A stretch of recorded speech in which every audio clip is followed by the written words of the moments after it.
Hello people, welcome back into this channel. So today we will talk about Google Sheet application, and I will like to show you how you can edit the documents that is in a view only format. So here I already prepared one document that is in a view only that will be show up here after you open it.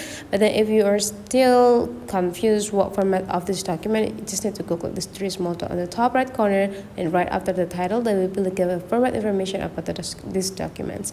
So whenever this document is in a view only, you will not gonna able to edit any single cells inside of the document. There will be like no pencils button here, so you cannot edit any cells inside of this. If you want to edit this document, it's so easy. You just need to go with these three small dots, and then you just need to request an edit into the owner of these documents. But if you really need to do this real quick, you can just do click share and export and make a copy and wait until the application copy everything for you, and you just need to wait until your own document with those format is ready.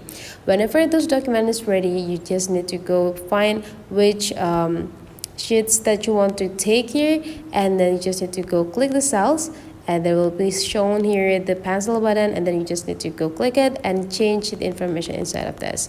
So that is for today's tutorial. Hopefully you enjoyed this video so much, and let's meet again into other tutorials.